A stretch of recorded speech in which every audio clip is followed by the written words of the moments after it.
We are still on the quest to find out if the Bible was copied from the Nibiru tablets, and if actually the Nibiru people are they had a role in creating us, and if also they could play a role in the future of the final deception of mankind. The tablets are in the YouTube. If you go through the YouTube, you'll find them. Written by Enki. Enki is the author.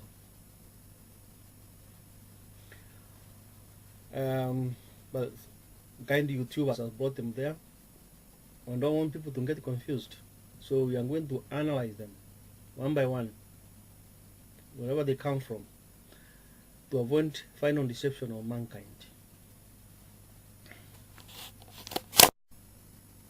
In these tablets, Enki is the author of the tablets.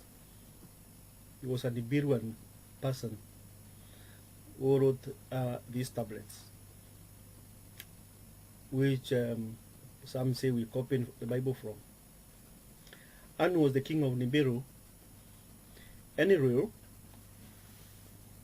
is half brother to Yah, and Yah is Anu's son, who is married to Namkina, and Namkina is Alalu's daughter. Nimur is Yah's mother. Yah is her firstborn. Nibiruans are Nibiru people. Alalu is the first Nibiruan to visit the earth.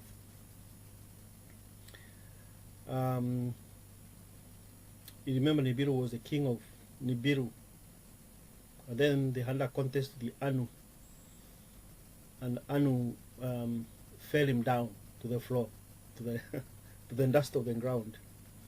And therefore Alalu was defeated. He became annoyed and he got into his chariot. He came down looking for the breakdown of the Tiamat, the earth. And in that case, he was also looking for gold, to see if we could find gold to repair the atmosphere of Nibiru.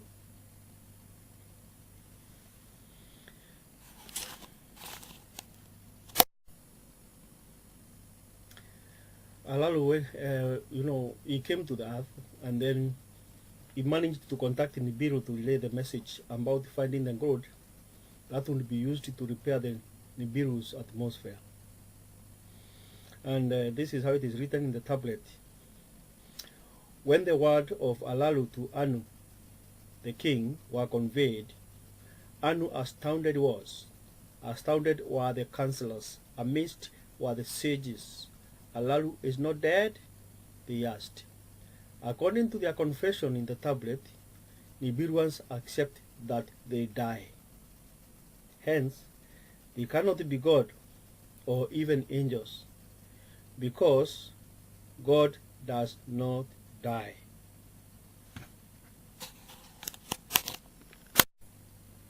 In the Bible, God and angels should not die. Let's read look at Luke 20, that 4 to the 6. Yahushua said to them, in this age men and women marry, but those judged worthy of the age to come and of resurrection from the dead do not get married, because they can no longer die. Being children of the resurrection, they are like angels. Indeed, they are children of God. See? The angels will not die. And even we, once we get resurrected, we cannot die anymore. But the Nibiru people who are supposed to have created us, they die. How can they create us? And then we shall be resurrected and never die, but they themselves, they continue dying. This satire. Huh? From the Nibiru tablets, the Nibiruans asked each other, was he not in Nibiru, hiding in the chariot to a place of concealment gone? The Nibiruans acknowledge that they can hide so as not to be seen by others. This cannot be God, because no one can hide from our God here. It is simple and clear. These tablets, we are going to clear them very well with the spirit of Yah. Yah is going to lead us to clear any doubts that He is the only one who created us and nobody else.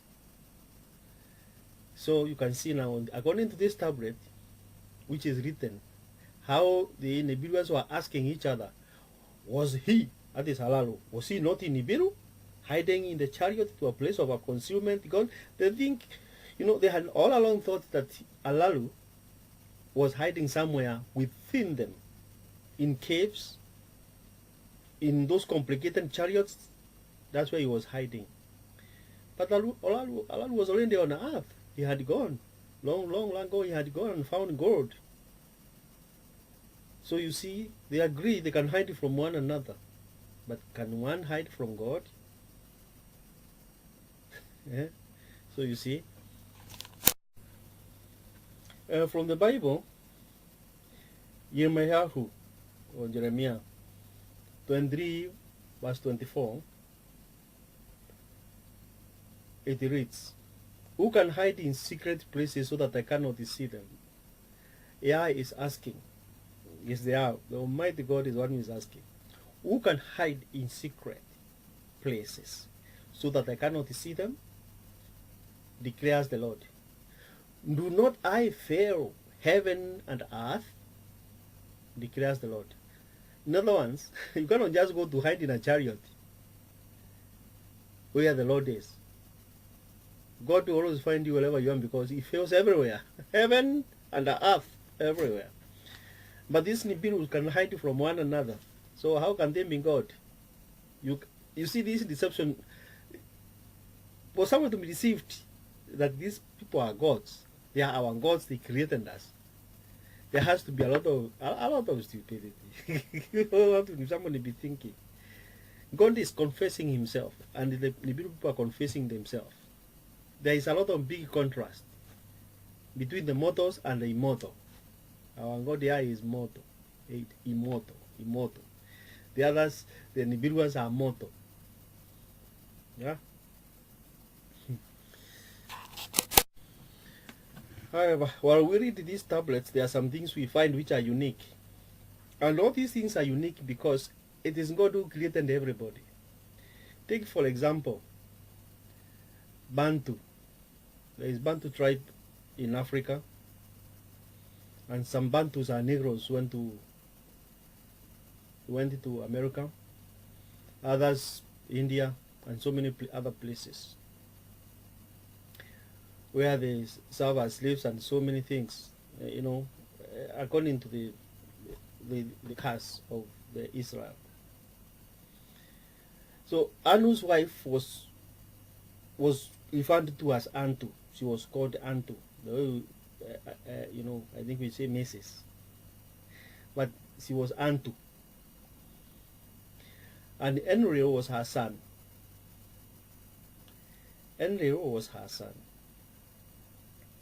Antu simply means Anu's spouse. It means Anu's spouse. Now, etymologically, the generations of Antu would be referred to as Abantu. That is people belonging to Antu. Abantu means people belonging to Antu.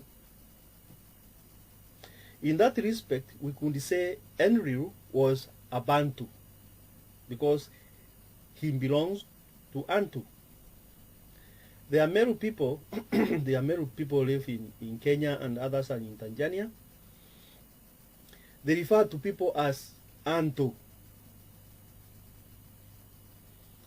And I think this could be the most plausible origins of the word Bantu. I have not found any other as plausible as this one. However, it does not necessarily mean the Bantu tribes in Africa originated as children of Anu's wife. We shall find out as we get along to scrutinize the tablets. It most probably mean that when they colonized the earth, they referred to us as the children of belonging to Mr. and Mrs. Anu, the king of Nibiru, meaning they owned us, and hence they had the right to use us to work for them. They had authority over us. And so, well, if we belong to them, we are the Abantu. We belong to Anu, Mr. and Mrs. Anu. So we, hence the origin of Abantu, or Bantu people. That is the most, I don't think it's nothing to do that we are the same family with them. I think we started being enslaved so early by even the Nibiru people, and they started also misleading us by making us believe that we are their children. So the Bible says there is nothing new. This enslavement of Israel started long ago.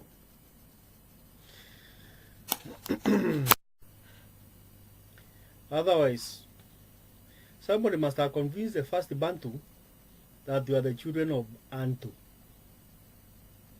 They had to brainwash our people. They enslaved that we belonged to them. Hence, the enslavement of Israelites began with the Nibiru people. It looks like that's when Yah declared war with the enslavers to protect his people and restore their birthright. In whichever way, then, Bantus become the children from royal lines. Whichever way you choose. If you choose you are from Anu, then you are from royal lines. Then if you choose you are from Yah, you are the children from royal lines. But remember, we want to prove where we really came from between these two people.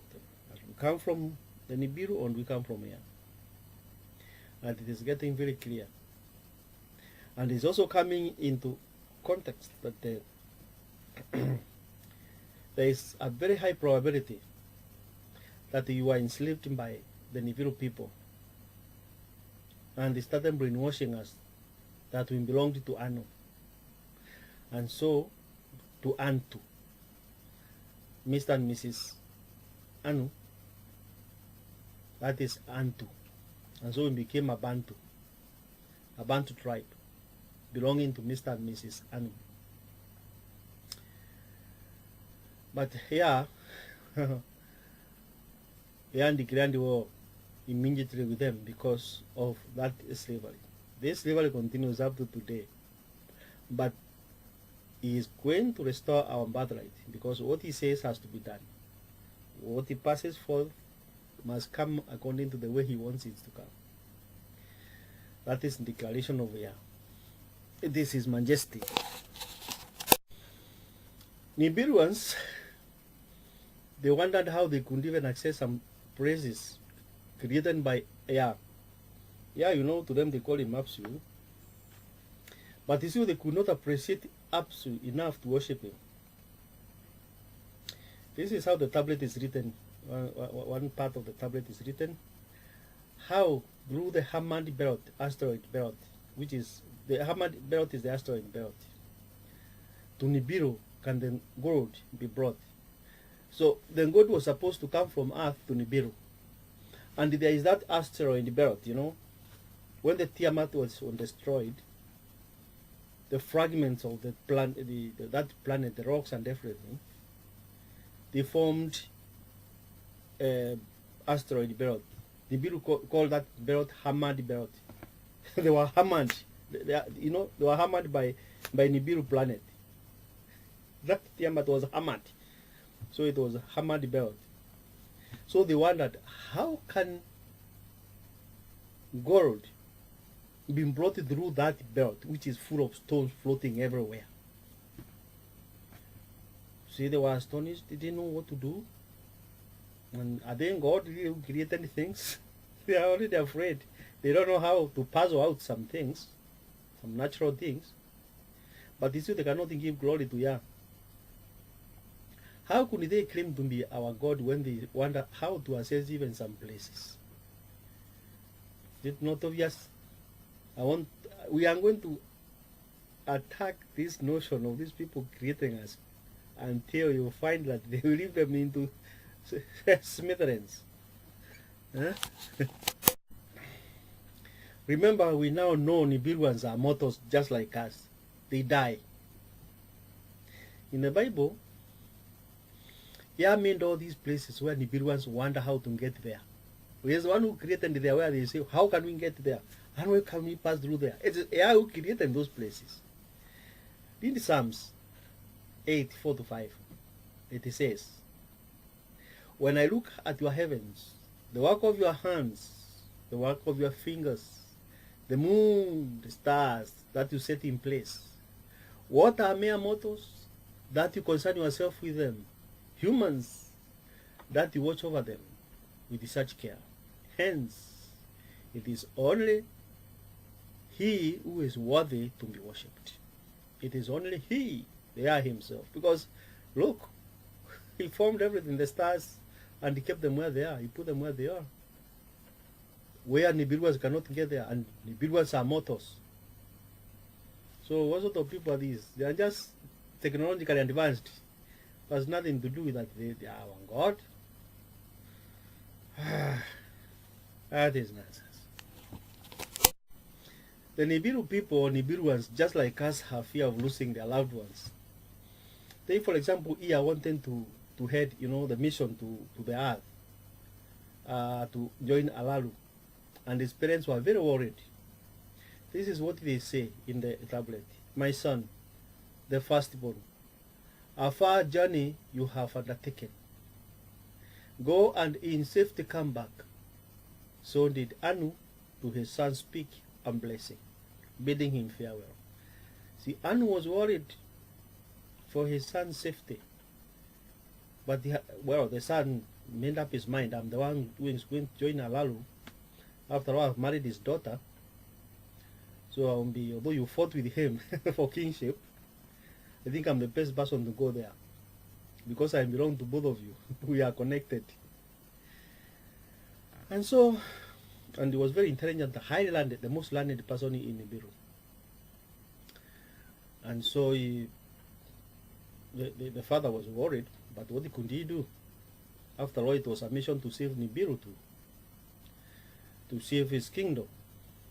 So he had to let him go. But you see, he is worried, very worried. Yah's mother was not content also with the decision to endanger her son. The mother of Yah, this is how it is written, the mother of Yah, the one called Nibiru, to her heart embraced him. Why after by Anu as a son to me you are given, did he with a restless heart you endow? Go and come back, the hazardous road traverse safely. To him, she said. So she is wishing more than good luck to all that dangerous, hazardous road to earth, to and from the earth. She is very, very much worried. Why give me a son, and you are allowing your son to go through this hazardous journey? Huh? So she is worried, but what can she tell the husband? The husband is the king. Yeah, and the son also has declined to go. So the only thing was for them to get as much worried as possible and waste the best luck possible. So these are the people who are supposed to have created us. They fear, just like us. They are just fearing, and they are wishing good luck to their children. What has good luck to do with God himself?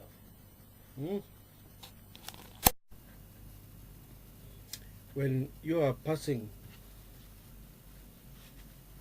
under a construction site, or you are paying a visit to a construction site, you must put on the helmet for your head.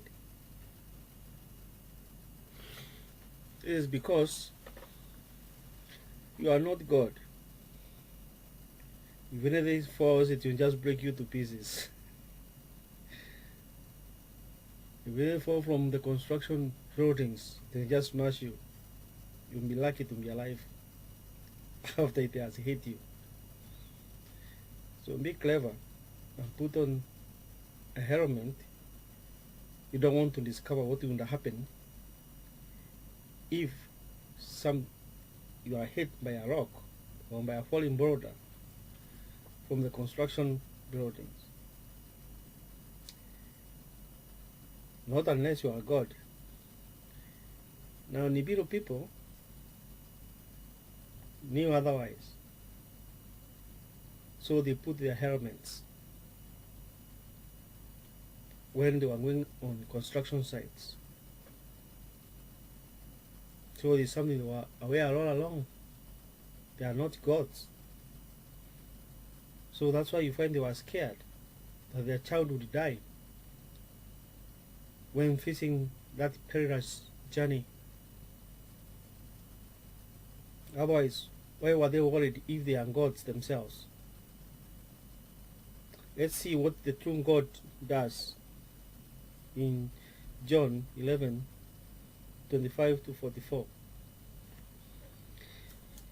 Jesus said to her, I am the one who brings people back to life, and I am life itself. Those who believe in me will never even will live, even if they die. I'll repeat that part. Jesus said to her, I am the one who brings people back to life, and I am life itself. Those who believe in me will live, even if they die. Jesus said, take the stone away. Martha, the dead man's sister, told Jesus, Lord, there must be already a stench. He's been dead for 4 days. So the stone was moved away from the entrance of the tomb, just as Yeshua had ordered. So you see, mother was scared because she knew naturally after 4 days, somebody who had died 4 days, you are stench, you are rotten, there's nothing in you, you're just rotten. So she didn't believe what Yeshua was doing. She didn't she believe that there could be something like that. She didn't comprehend what he meant by I'm the way, the truth, the life. When if you die, I can bring back life to you. So he is responsible for life. Yeshua is responsible for life. But Nibiru people, they fear losing people because they die. So they cannot be gods. You can see the difference between the God and the Nibiru, who are not gods. They're imposters. Those who are very good at enslaving other people. Note very carefully the difference. God comes to us to tell us we belong to him. So if an individual comes to tell us that we belong to them, just tell them it is written that the master of life is only one, Yah himself and his son Yeshua. Hallelujah. Hallelujah. And so Jesus looked up and said, Father, I thank you for hearing me. I've known that you always hear me. However, I've said this so that the crowd standing around me will believe that you sent me. After Jesus had said this, let me call him Yahushua. After Yahushua had said this, he shouted as loudly as he could, Lazarus, come out! The dead man came out. Strips of cloth were wound round his feet and hands and everywhere his face. They were all wrapped. He was wrapped up. And Yahushua told them, unwrap them and free him. Free Lazarus. Let him go. Yeah? Let them go. How would you compare the Son of God, a man like this, Yahushua? How can you compare him with the Nibiru people? One Yahushua, an entire Nibiru continent, and the people there inhabit. How can you compare them? Yahushua is created everything. There's nothing that was created without him. In the Bible, Nibiruans are scared of hazards within Yah's creation. The angels of Yah fly everywhere without fear. Unlike the Nibiru people, the angels fly everywhere, everywhere. See Revelation, for example, 14:6-10. Next I saw another angel flying in mid-heaven with the everlasting good news to proclaim to those living on the earth, to every nation, tribe, language, and people. And another angel, a second one, followed, saying, "Hey, she has fallen! She has fallen! Babylon the Great." Yeah, this Babylon. See? But the Nibiru people, how are we going to pass through asteroid belt? The Hammond belt? How are we going to go to that continent? How can you manage to get to the earth? But see, the angels of God are flying everywhere. They are flying everywhere. So how can such people claim to be our creator when we have the real God himself and the Son Yeshua, who are coming to tell us we created you? So who is telling the truth? The people who are mortal, they cannot resurrect anybody, or the one who is already resurrecting you, proven to you that I gave you something this life, I can give it back to you if you lose it. But Nibiru people, they can't do that. So they then create us. It's simple and clear. It's it not. And another angel, a third one, followed them and sent it to, in a loud voice, "If anyone worships the beast and its image and receives the mark on his forehead or on his hand, he will indeed drink the wine of God's fury, poured and diluted into the cup of his rage." See, what I want to show you is that the angels are just flying without a fear of anything. They fly in the heavens, through the asteroid belt, through any planet, any depth of the oceans, anywhere in the Palm Mountains, the depth of the earth, or any continent, or black holes. They fly all through those areas without any worry. But the Nibiru people, no. They are afraid. They are very much afraid. And I only tell them, be afraid.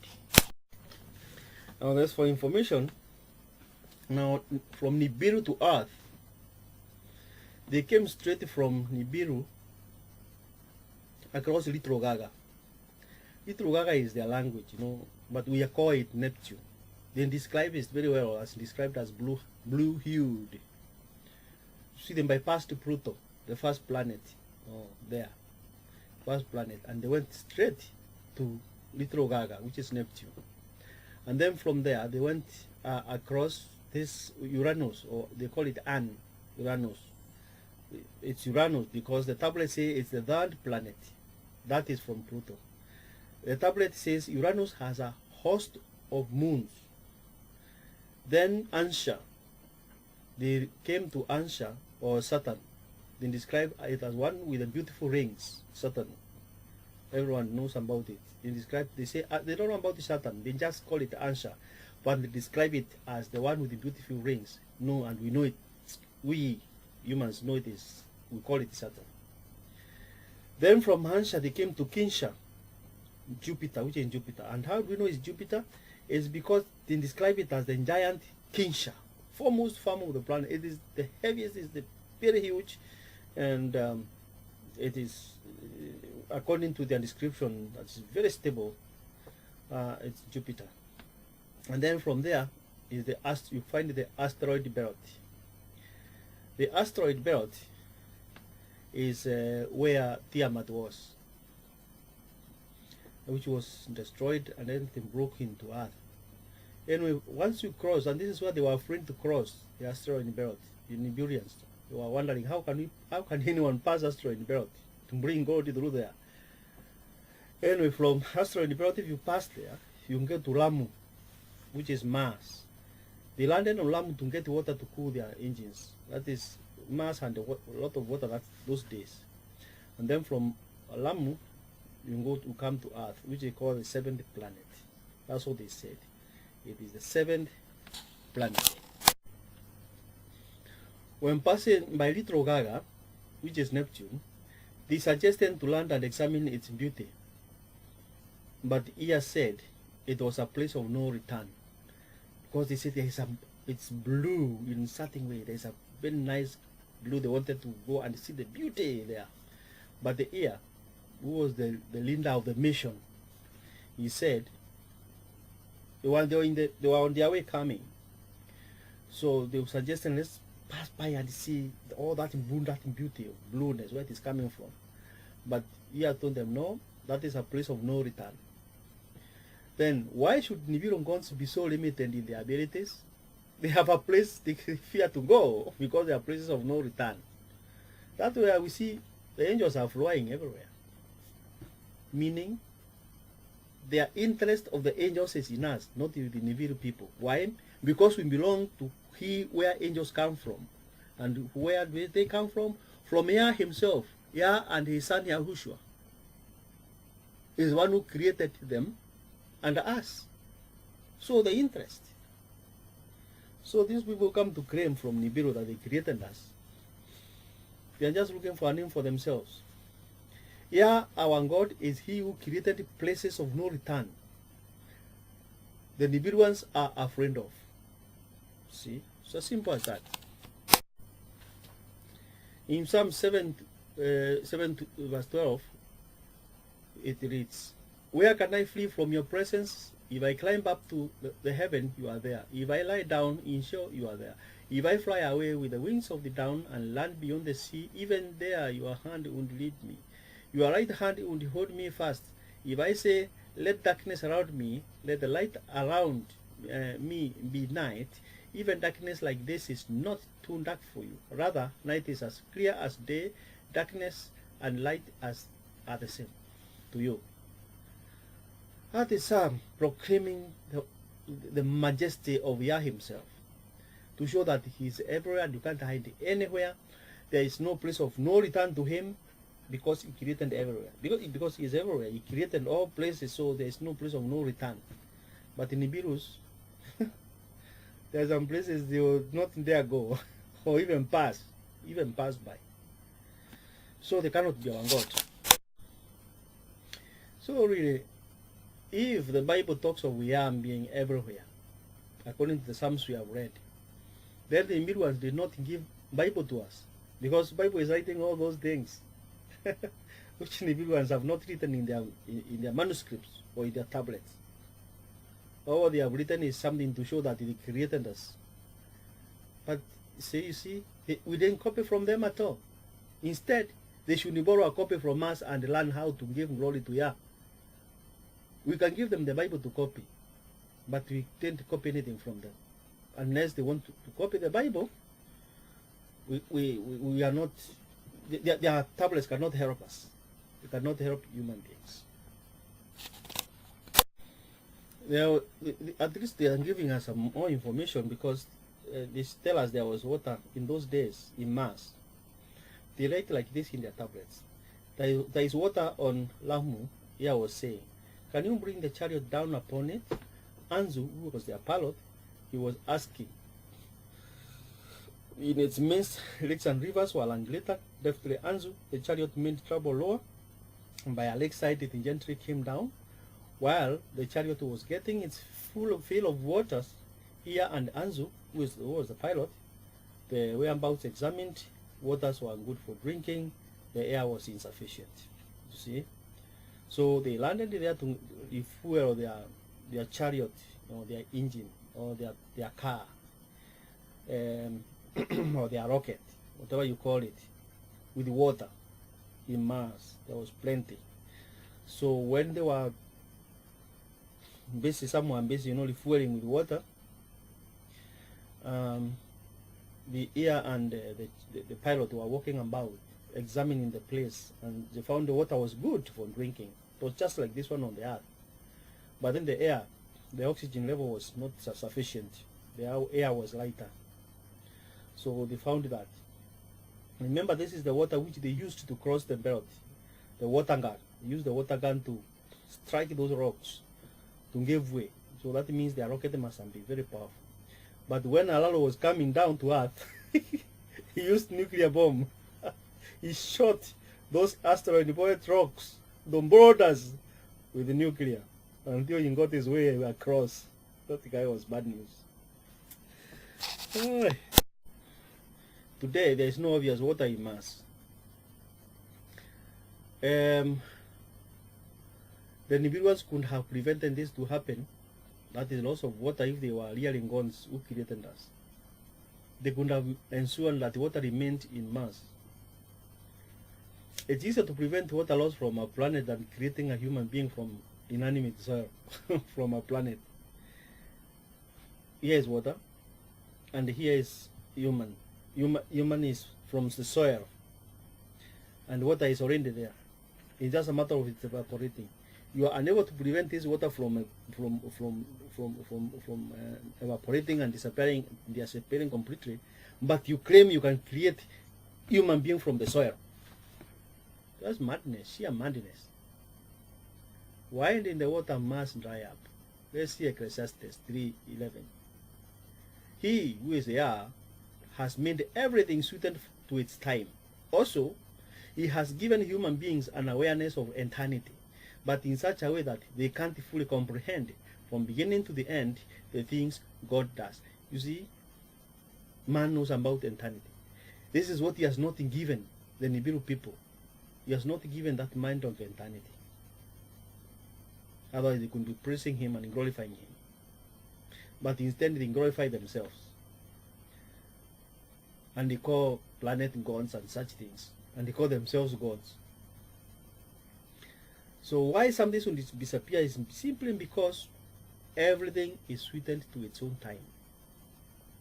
That's what the Lord says. It's for the purpose of God, the will of God. That's how it is supposed to be. Let's see about how the place where they landed on Earth.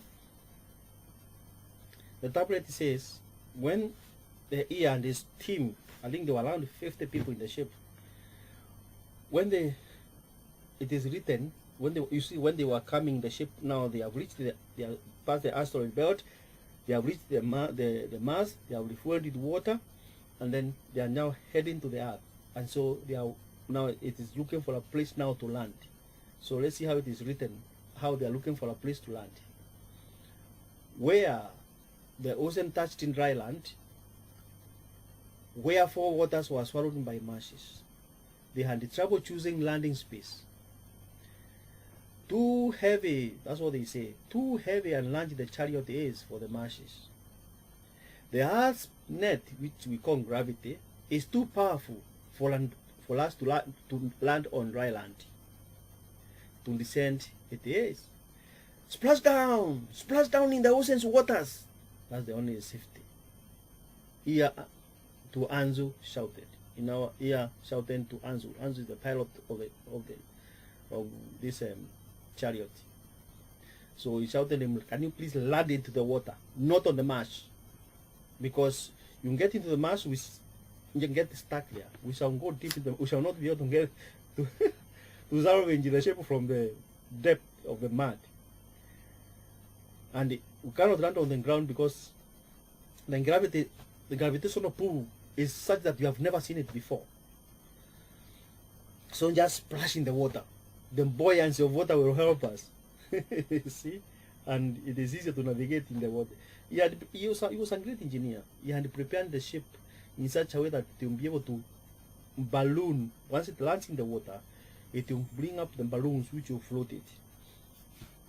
It will inflate the balloons which will just float the ship. So he had, but anyway, Alalu had exactly explained, communicated the technicalities of landing in such a place. And so he modified his chariot in such a way that when he comes, he lands in the water. And if he chooses to land in the water, then he can float. See, he was quite an engineer. So the Nibiruans are therefore as weak as humans. So how could they even be human creators? Still, they are unable to proclaim the wonders of Yah even in writing. They are just scared by what they discover. They're just scared. You see, they are all scared of everything. But they cannot give glory to Yah. Often, we humans acknowledge the work of Yah and give him glory. Nibiruans don't. So we never copied the Holy Bible from them. It's that simple. In Nehemiah 9 verse 6, it reads, "You are Adonai, you alone, you made heaven and heaven of heavens, with all their array, the earth and all the things that are in it, the seas and all that is in them, and you preserve them all. The army of heaven worships you." See, confession of the prophets of Yah remained everything. The only thing Nibiru people could come to do was to destroy, not to make anything. Is to damage, not to create anything. They are not in gods. They're just people who just came to mess about, to make slaves here on earth. And they became annoyed because of that.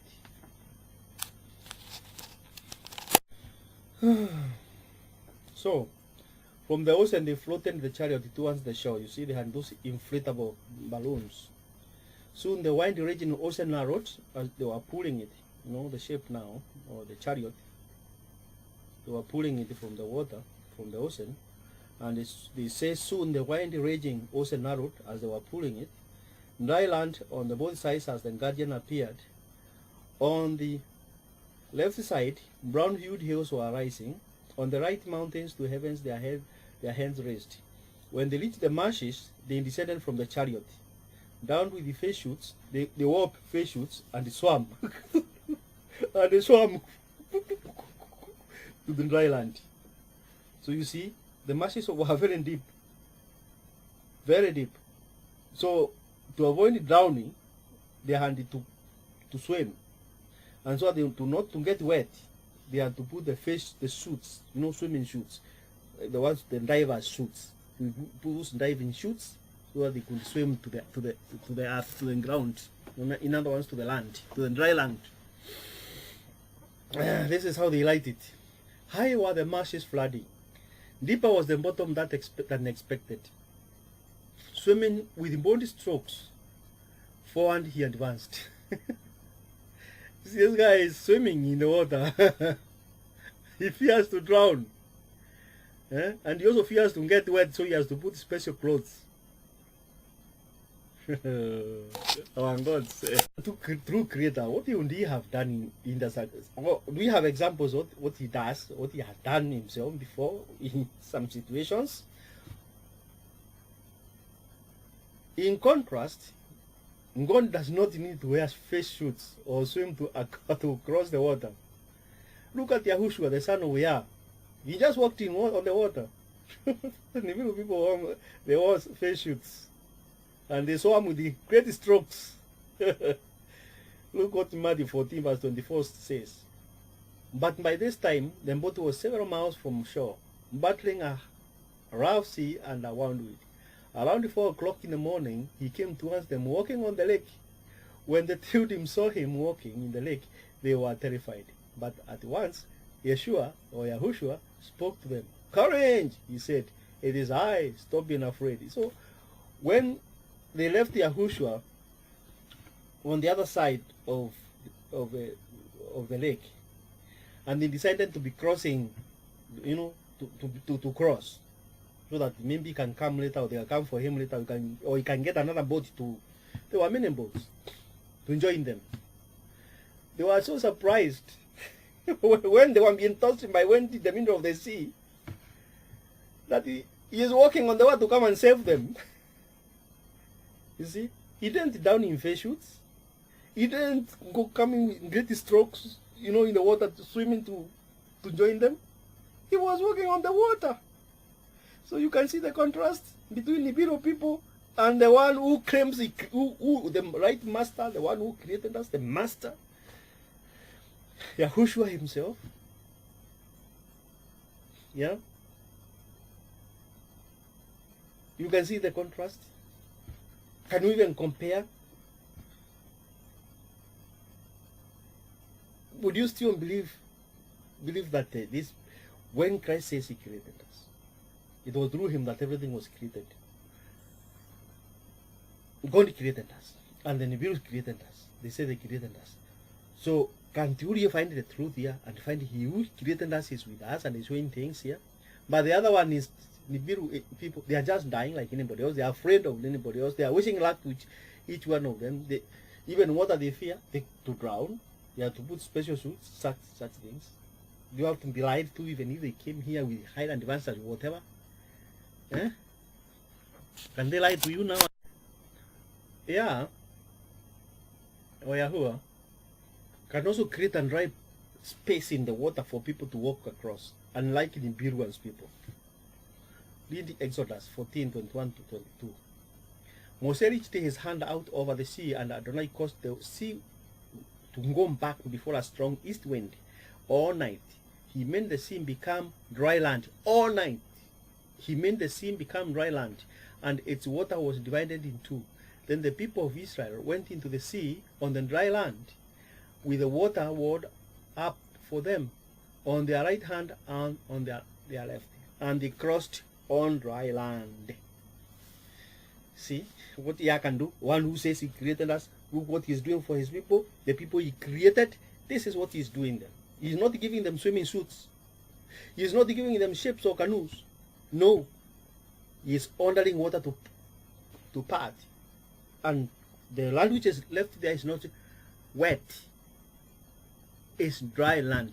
And they pass with their chicken, they pass with their cattle, they pass with their camels, their luggages, and everything. Children, old people, young, and whatever. All of them pass through there. Dry land. Not soaking ground. So now you see, can you compare?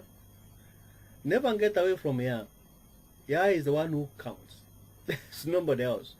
These people call aliens. Then within a short time you hear they have crashed somewhere. Eh? Who are they? They don't belong to us. They are not here. They are not our creators. They are spoilers. Spoilers, not to be deceived by spoilers.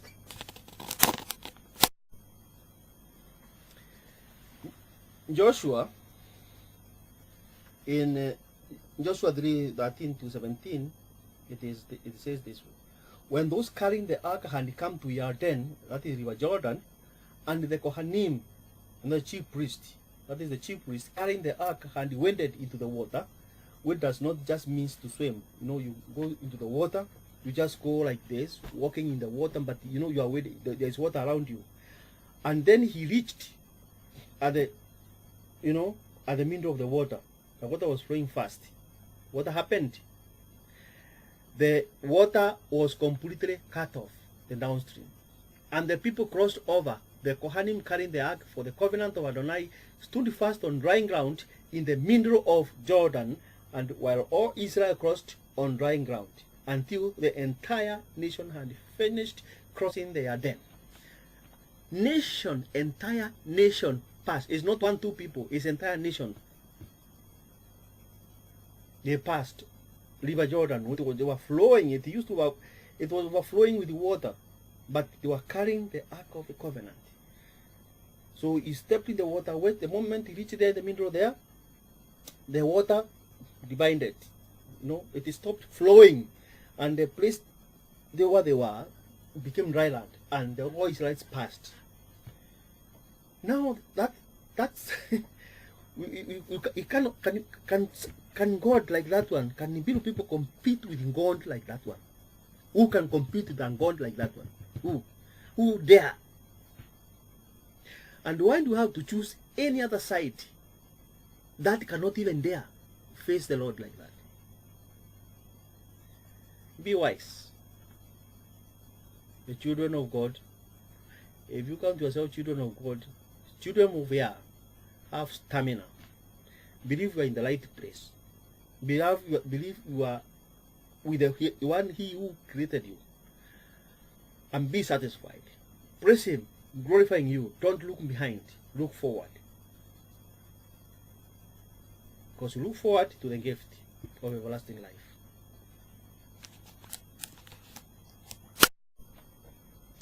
The proclaimed gods of Nibiru die. They swim to cross water. They wear swimsuits to avoid drowning.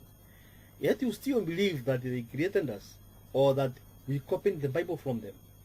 For us to at least have some doubts that we might have copied from their writing should at least show they walked on water or commanded water to part for them to pass on dry land.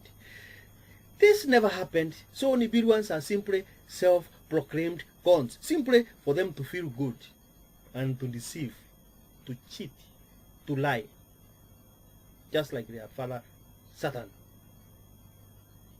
the father of lies. Now, when they managed to crawl to get into the dry land, the land was dark-hued. I mean, I am specifying this so that you not say it is white, white-hued. It was dark-hued. So if they have to create somebody, then maybe someone will be dark-hued, not white-hued.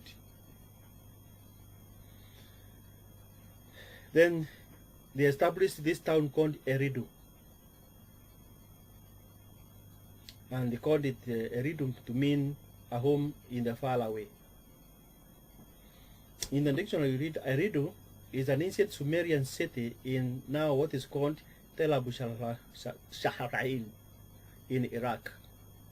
When they joined Alalu, they found his hut was made of reed huts. Reed huts are famous in marshlands in Iraq. They were scared of approaching the night, indicating night is strange to them, meaning there is no night in Nibiru. When they saw night approaching, they were so scared. They didn't know what that meant. Is that not obvious what it means? It means they have never seen night before, meaning Nibiru has no nights. See, we are learning from here. This is how the tablet is written to show how they were scared. Soon, the hue of the skies was changing. From brightness to reddish, it was turning. A sight never seen before, their eyes was unfolding. The sun was a red ball. On the horizon was disappearing. Fear seized the heroes of a great calamity, afraid they were. Alalu with laughter words of comfort was saying, a setting of the sun it is, the ending of a day on earth it is marking. So you see, these people did not set the the day and the night. They found it on earth. The Nibiru people found day and night on earth. They were so scared. They saw the sun, the sight they have never seen before. Something was unfolding here in front of their eyes. The sun was turning to red ball, and the horizon was disappearing. These heroes, great heroes, 50 heroes from Nibiru were afraid. They were scared. And they saw this is a great calamity that is going to befall us. But then Alalu, who was there and experienced already, the one who called them, started laughing and comforting them. Hey guys, now welcome to days and nights. And then people are trying to tell you that these people, they created the days and nights. Have you heard such nonsense? That Nibiru keep people creating days and nights. So we copied from them days and nights. Forget it. They discovered nights here, and they were so scared of nights, days and nights. So they found them here. They have never seen that before. So how can somebody come and tell you that these people are the ones who formed days and nights, and they call them days, and then we copied from them that God created and the day and night, and declared this is the day, this is the night. Nonsense. It is self-explanatory. Self-explanatory. Don't be lied. Don't be cheated. Hence, Nibirus discovered day and night on earth. They did not make days, Yah did. Hence, Bible is not copied from the Nibiruans. It's also very clear that they concocted the tales of creation, and they existed based on their discoveries of what they found on or had been found over generations. If we read Genesis 1, read 5 or 14 to 19, then God said, "Let there be light," and there was light. God saw that the light was good, and God divided the light from the darkness. God called the light day, and the darkness he called night. So there was evening, and there was morning one day. So the Bible did not copy that from the tablets. The Nibiru people discovered what God had done, and they were scared. God said, "Let there be light in the dome of the sky to divide the day from the night. Let them be for signs, seasons, days, and years, and let them be for lights in the dome of the sky to give light to the earth." And that is how it was. And God made the two great lights, the large light to rule the day, which is the sun, and the small light to rule the night, which is the moon, and the stars he made. God put them in the dome of the sky to give light to the earth, and to rule over the day, over the night, and divide the light from darkness. Simple. God shows the majesty of his creation. Why should people, where did we copy this from the tablets? Those people are scared of what they saw. The theme, now they fashioned their settlement in 6 days and rested the 7th day. It involved setting sources of food and building a shelter. That is, the fish will come from here, fruits will come from here, vegetables will come from here. Then they built a shelter, and they did that in 6 days. It had nothing to do with the story of creation in the Bible, and it's a great proof that the Bible was not copied from the tablets. There are 6 days of work, and the 7th of the rest, just like the Bible, was a sheer coincidence. But on the other hand, Yah made them do it as a sign that it's a day established from long ago by Yah to be honored by his people. He made them do it. So these 6 days, people cheat about Nibiru and invent what the creation. No, nonsense. These 6 days, they use them to look for sources of food, where fruits will come from, where maize will come from, where sins will come from, where they will get meat from, and then they build also a house. It's not the day where God was saying, "Let there be, let there be, let there be this." No, they didn't say that. They were foraging for survival. And then somehow, they did it in 6 days, and they descended 7 days, they do what? The rest. It was sheer coincidence, but not really. Semantically, you find that God himself made them do it. They had to respect it. They want it or not, they were meant to respect it. Yes. Fear Yah and give him. The biblical 6 days of creation happened way before Nibiruans came to the earth. Hence, the coincidence is not an accident. It was a day they were supposed to honor on earth by default. Hence, Nibiruans seem to be the first to celebrate the 7th day of Yah, but they are oblivious of the fact. Yeah, you can't play with Yah. He gets his things done the way he wants. He will make the birds of the skies sing his glory. The beasts in the forest sing his glory. But they are oblivious of what is happening. Believe in their might, intelligence, and wisdom, but are blinded to know that all is already predetermined by Yah himself. Like in the Philippians we read, "For God is the one working among you, both the willing and the working for what he pleases him." It is what he makes people work for what he pleases him. In Romans, is chapter 8, 20, that they read, "Furthermore, we know that God causes everything to work together for the good of those who love God and are called in accordance with his purpose." Even the coming of these Nibiru people here, the fashion of the way they're trying to do things here and they write the tablets, let me tell you, God knew about it, and God made things happen for his glory. All these things happened for God's glory. It was for the purpose of God that the things happen for his glory, for who he intended to glorify, Israel.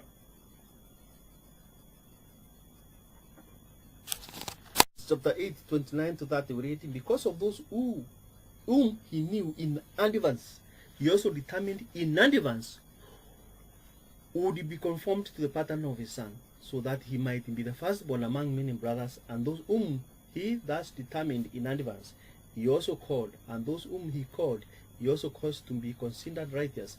And those whom he caused to be considered righteous, he also glorified." So when Nibiru came, They had to honor even that 7th day, although they didn't know what they were talking about. And that is, it was not, that was set from the beginning by default. And all was made for his glory and to be glorified by his hosts, to be glorified by his children, and to glorify his children, Israel.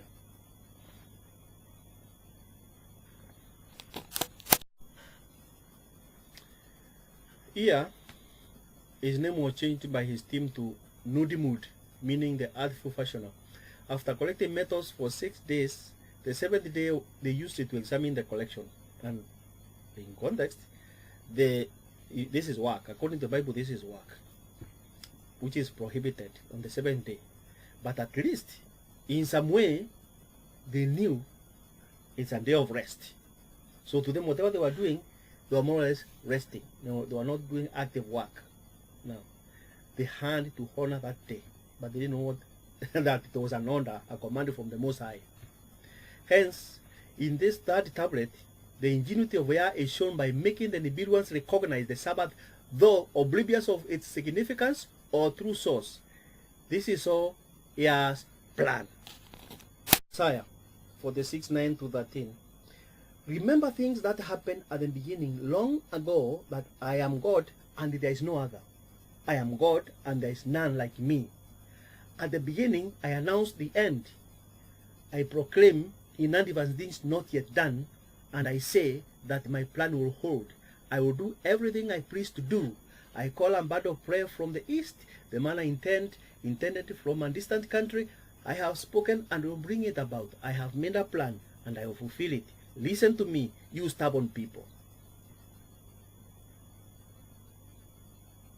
Nibiruans or whoever you say, whatever aliens are coming, Yah knows everything. And it's all in place. Everything is falling in place according to his plans. So be careful. Don't be deceived. If you forget anything, what I'm talking about, what I'm trying to show, or if I'm not very good at explaining, you trying to show people the picture, bring the picture to the people. Go read Isaiah 46:9 to 13. Keep reading it until you understand what it means. And that is all about life. And that is all about God. What happens, this is all about him. And it is what is happening. Isaiah 46:9 to 13, that's what's happening. Don't be astonished by anything. Don't be cheated, don't be lied to. This is what is happening. Praise Yah only and no one else.